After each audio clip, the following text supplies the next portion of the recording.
Hello, sport fans. Good morning out there. We are on to the program Sport Arena today, and it's a lovely day out here in Benin City, Nigeria. With yours sincerely, Uyi Lambert. And with me here on set, Only Justice. Good yeah, morning. you're welcome. How are you finding it today? Well, it's been nice so far. Yeah. Just pray and we'll have a very peaceful day ahead. Exactly.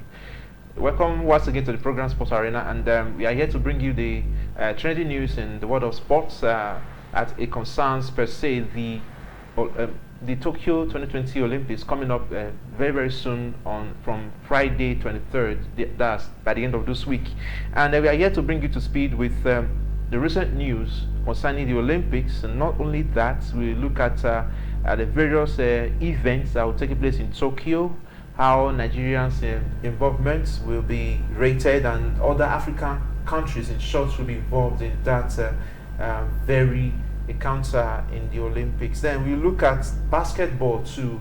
The NBA finals is still on, and the Milwaukee Bucks have upped their game against the Phoenix Suns. Then we now will also be looking at the various power rankings involving the nations going to the Olympics pertaining to basketball and other events. And lastly, we'll look at the Formula One incident that happened yesterday between Lewis Hamilton and Max Verstappen, and the eventual issues that came up alongside it too. We'll also be looking at that. Now, firstly, Justice, the Olympics is around the corner, and you agree with me that the nations representing Africa when it comes to the football events are quite not the norm as it used to be. I mean, they are not the normal nations that used to represent Africa at the Olympics before now when it comes to football. Normally, we'll see our Nigerian Golden Eagles, the under 23 team, representing Africa in football. We'll see nations like Ghana, like Cameroon, stepping up to the occasion, and twice now African teams have won gold. 96 and the year 2000 when Cameroon stunned the world when they won the gold medal in the football event. But currently you see that we have countries like Zambia, South Africa, Ivory Coast and Egypt going to the Olympics. So who do you think among these four countries will come out with gold medal for Africa? Well, you can't actually see because the Olympics, we see so many other things from the European countries, Asian countries, some other continents competing. And since, like you have rightly said, the best legs when it comes to the continent are actually not there. I personally am not expecting so much from these teams representing Africa. Yeah. Don't forget teams like Spain and France are there. These are two European teams that have so much talent. In fact, the French team is one team that they have too many talents that even players that would make the first team in other nations are not called up sometimes. So yeah. you going by that, I think you should easily give it to these countries. But then, like you said, when the likes of Nwankwo Kanu and co won it, they come up against the likes of Argentina, heavyweights like Argentina and Brazil, went all the way to win it. Also, the Cameroonians with one of their icon, Samuel Eto'o was also led the line for Patrick Cameroon. Obama. Yes, to win the gold medal. So anything could happen anyway, but the likes of Egypt, the likes of Ivory Coast, these are not teams that are used to the tournament. Like I would always say that history plays a part in the present. Yeah. So if we had teams like Ghana, Nigeria, and Cameroon who knows how to get their way, yes, and they have the history in the tournament, I think as Africa would have stood a better chance of lifting the trophy. But all the same, like I said, in football, you just can't predict. Let's keep our fingers crossed and see what happens at the end of the tournament. Exactly, and the group stage of the football events in Tokyo will commence on Thursday, July 22, and we'll begin with the matches of the group stages: Group C, Group A, Group B, Group D, and will be the nations that will be playing first of all. From Group C, we'll have Egypt versus Spain, an African team versus one of the number one ranked team once in FIFA rankings before. Now Belgium is number one ranked, but Spain used to be there in number one, and they still have the pedigree to actually execute against any team in the world, including Egypt. Now, in looking at have a preview of that match, Egypt versus Spain, coming up first in Tokyo on Thursday, and we'll bring you up to speed with the time and the precise time in Nigeria where that match should be aired. Those of you who are sport fans who would like to watch Africa play against this European football power Spain. So who do you think now will come up victorious in this very matchup against Spain versus Egypt? I usually give it to the Spanish side because the Egyptians, the best we've seen from Egypt is from the Pharaohs, the senior team, national team. Not so much when it comes to age grade competitions. So, like unlike the Spanish side, where you have very young players littered all over Europe, especially right there in La Liga. Some of them are already first-team players for these clubs in La Liga, and so I would easily give it to Spain to carry the day at the end of that match. Yeah, well, that should stop you out there that is a sports fan to not to watch statements and watch out for that matchup against Egypt and Spain, or between Egypt and Spain. Because Nigeria is not playing in this match, so some people will just lose interest and they will not be able to. They will not have that inclination to actually watch that match. It's a double blow for most Nigerian football lovers because the Golden Eagles are not there. That's the number one reason. The other reason being that actually and honestly, the Olympics for this year, that frenzy that comes with sports fiestas, actually we might not find such with the Tokyo Olympics because of the COVID-19. We're already hearing that there are issues in camps right now with COVID-19 infections, and stricter measures have to be enacted in order to curb further spread of COVID-19. So most of the games we played behind closed doors and all of that. So that aura that comes with major tournaments like this definitely won't be there. It won't be there, definitely. Well, we still hope that any of these teams between Zambia, South Africa, Ivory Coast, or Egypt will do African proud by at least going for a medal, if not bronze medal. We just do for Africa this time. And now let's move away from football at the Olympics. We're now going to look at basketball.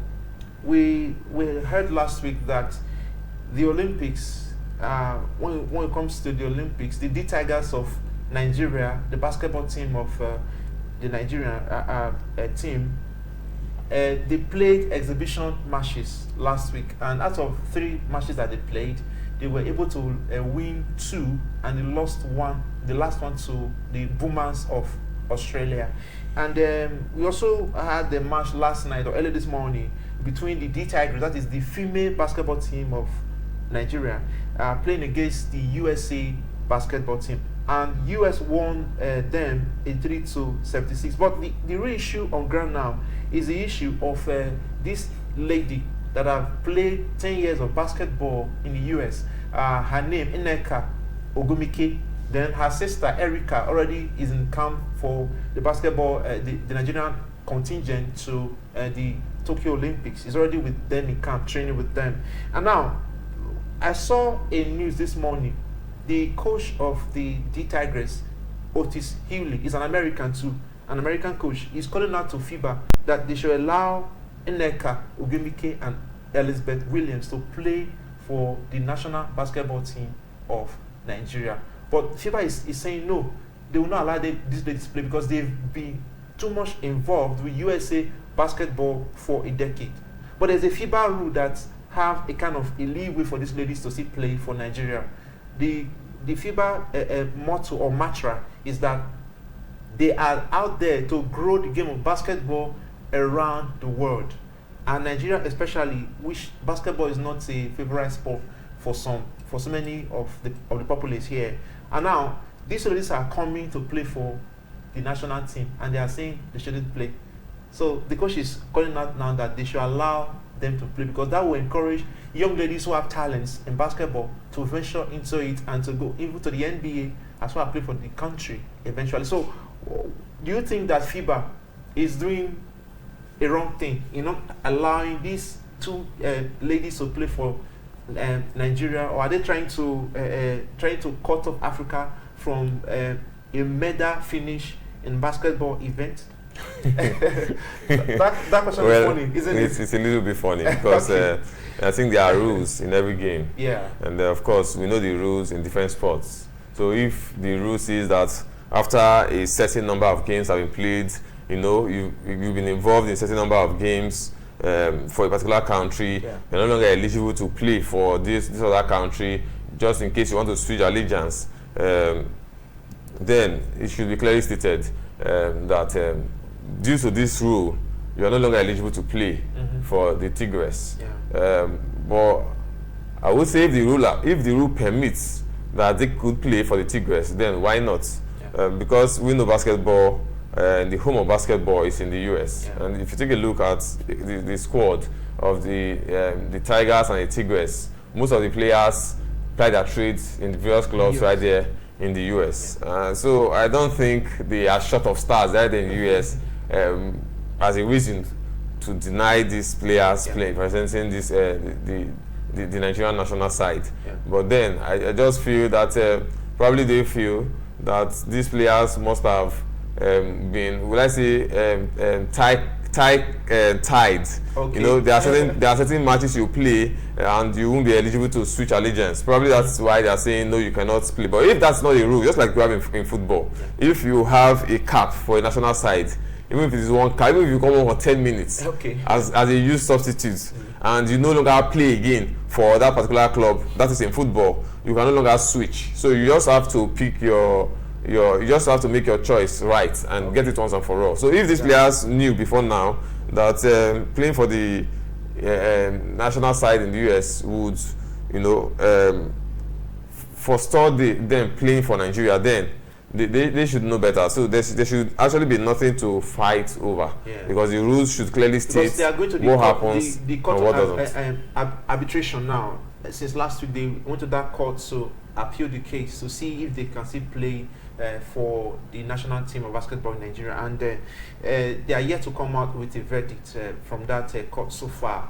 And we are still expecting, because the Olympics will start proper 23rd of this month of July, and that is Friday, when the opening ceremony will be on. And they have a race against time. They have a race against time, exactly. And they need to cut the roster. That means the lineup to 12 women. I will not say 12 men, because it's the women basketball team now. You say ladies.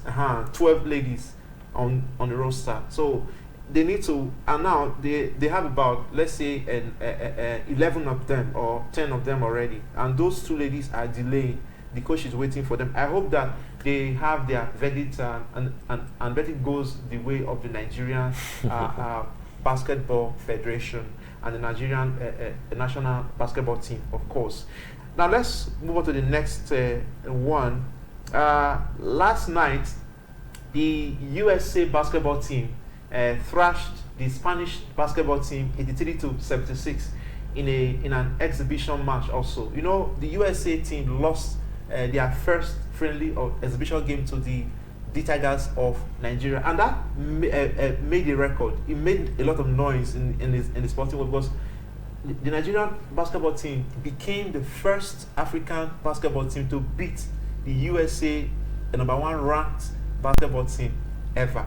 Well, yes, of course, but we shouldn't forget it wasn't a competitive meeting, so they shouldn't be carried away by that, because it's quite a different game when you're playing warm-up matches, exhibition matches, from what you get when the tournament starts proper. So if you're able to beat them proper in a competitive match, then you can have the bragging right that, see, I've been able to achieve this milestone. You understand? So we can just hope that will be serve as a moral boost for them going into the tournament proper. But then celebrating that win in that exhibition game, for me, I think it lasted a long time on social media, on our website, the BFF website, and it was just there. They were not saying Nigeria no they carry last. That's what they were not saying it on social media for a very, very long time. So we hope that they can carry the same momentum into the Olympic Games proper, and they will to play against the likes of Germany and Australia in the same group. because Australia is a highly ranked team in basketball right now, and they are booming everybody, as their name implies, the boomers of Australia. Well, let's move on now to the next Formula One. Yesterday, we learned that Lewis Hamilton won the British Grand Prix in the Silverstone British Grand Prix, and there was an unusual thing that happened. He had a collision with Max Verstappen, and the guy had to be rushed to the hospital after that after that collision. And mind you, Lewis Hamilton still came victorious after, and he celebrated. And people were like saying, you had a collision with this man that driver for Red Bull, because Hamilton is a driver for Mercedes. So they were now trying to criticize him, and there was even a post on social media where he was racially abused because of what happened.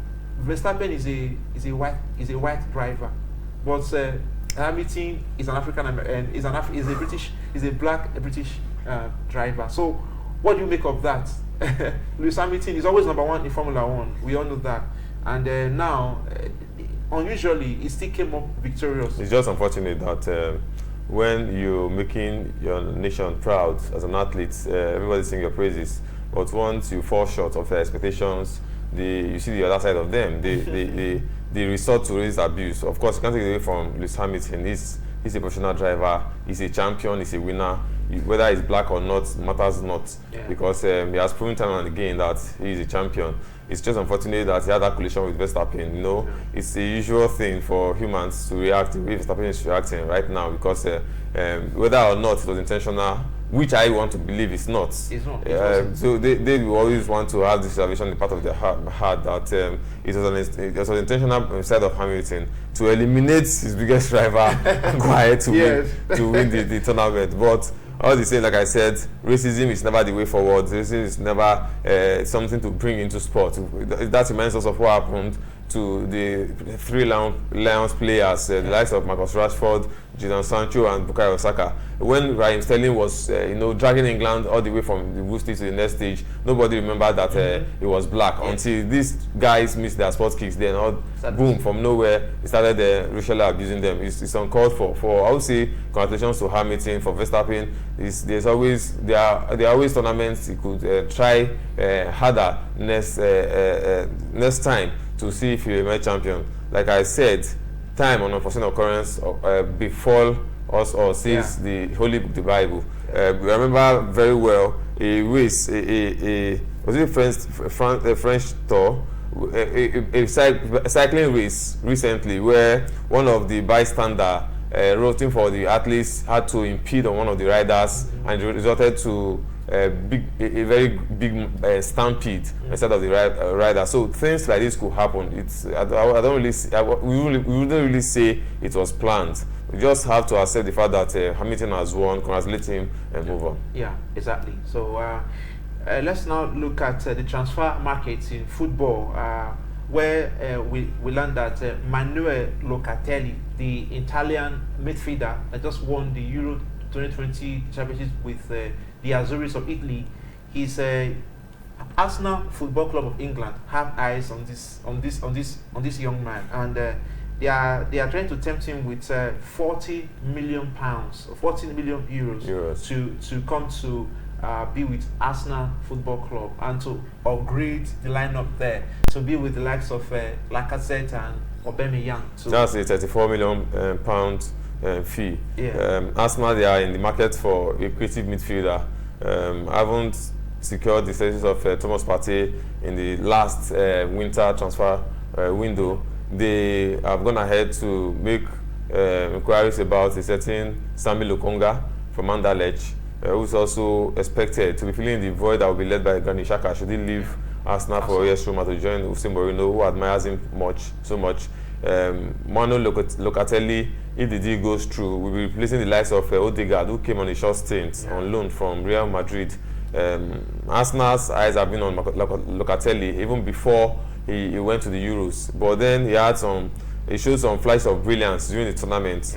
Although the young man from PSG was always playing ahead of him. Locatelli, the few moments he had showed that it could be a big buy. So Arsenal really wants a creative midfielder who would support the attack from the defense, and Manuel Locatelli happens to be that.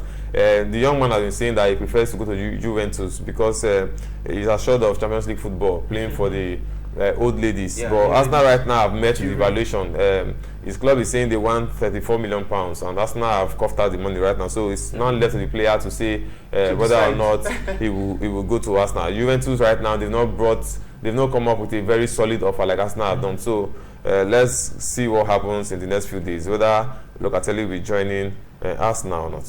Exactly. So just like trying to tempt a dog with a bone, and the fattest bone is what the dog may eventually go for. Although we're not trying to call him a dog in this case, but just like that. Sometimes it's really not about it's really not about how big your transfer fee will command or your weekly wages. It's about looking for the nice platform. Don't forget your club provides the platform for you to win laurels or accolades, as it were.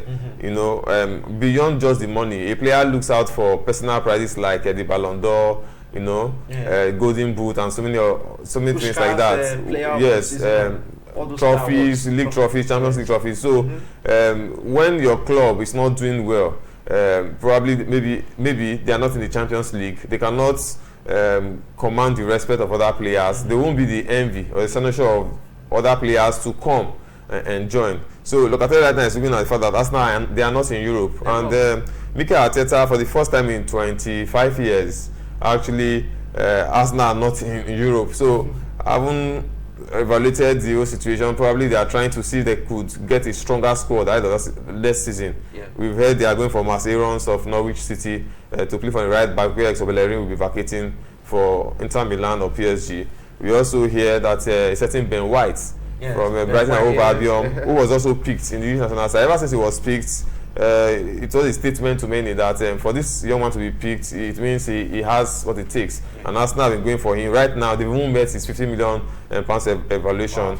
And once he's back from vacation, for just one person, yes, he should be signing for Arsenal. So many transfer deals going on with Arsenal right now. If they're able to get these deals done, maybe we'll see the better Arsenal next season, and that might just be a stepping stone to getting back into the elite club competitions, the UEFA Champions League, or even the Europa League. Yeah, it's been a while that we've seen Arsenal in the Champions League, or even at the Europa Cup. The financial muscle in the Premier League has muzzled them out. When in the days they were competing with Manchester United, it was Alex Ferguson and Arsene Wenger, both fighting for the league. Every season in, season out. Well, along the line came Abramovich, who put so much into Chelsea. Then they became the first to contend with. Before the Arabians also came and did what they did at Manchester City. And right now we have Manchester City also in the mix. Don't forget Liverpool also, they invested so much. And so the fight for making top four in the Premier League has become something else. Tottenham is also there. So it's not been easy. The large gap between Arsenal and so many and these other clubs in the top six is so much that it might take some seasons for them to close the gap. Yeah, exactly. So I agree with you on that. Let's look at once again NBA basketball for real. We'll not really dug deep into it for some minutes. We'll be talking now. The Phoenix Suns and the Milwaukee Bucks are still on with the finals, and 2 days ago, Game 5 was played, and the Milwaukee Bucks won that matchup with 123 points to 119 against the Phoenix Suns. And in that game, Giannis Antetokounmpo scored 32 points, and along with Chris Middleton's 29 points and 7 rebounds, alongside Jrue Holiday scoring 27 points in that matchup.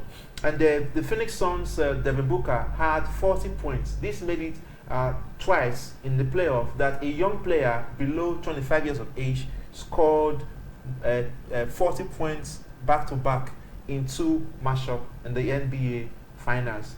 And Game 6 is on tomorrow morning by 2 a.m. and it will be hosted in the home of the Phoenix Suns. Now, looking at this matchup so far, the Phoenix Suns won game 1, they won game 2, and they were up 2-0 in the series. Now, the Milwaukee Bucks bounced back, and they were 2-1, they were 2-2, and now they are 3-2 in the series. They just need one more game in the series to be crowned champions of the NBA, champions of the world, so to say. So, what do you think will make the difference now in Game 6? Do you think that the stars in the Phoenix Suns, Chris Paul, Devin Booker, Jay Crowder, compared to the other stars on the other side of the box now, our brother Giannis is there. Giannis Ugo Adetokounmpo, that is his full names. And those are his full names. So do you think that they are going to make a big difference in Game 6, or it will be a do or die affair? One of the last thing an athlete or a team would want to have, it's being low in confidence. I did say before, when the Phoenix Suns took a 2-0 lead after 2 games, that they should not allow complacency to creep in. And probably they did exactly the opposite of what I recommended, and that's why we see the Milwaukee Bucks coming from behind to lead 3-2. At this point in time, the Phoenix Suns should be low in confidence, but as professionals, right now, they will need the best of psychologists to give them pep talks, to talk to them and let them see that they could still pull through by winning their next encounter tomorrow, which they will be hosting. It's an advantage for them already. If they're able to win, then it becomes 3-0. That makes the very last game. Yes. That makes the very last game, Game 7, a do or die affair. So I would honestly want the Phoenix Suns to win tomorrow, so that we have it. We will be on par, 3-0. So that when going to the last game, we'll be having a game of will I say of the decade or what?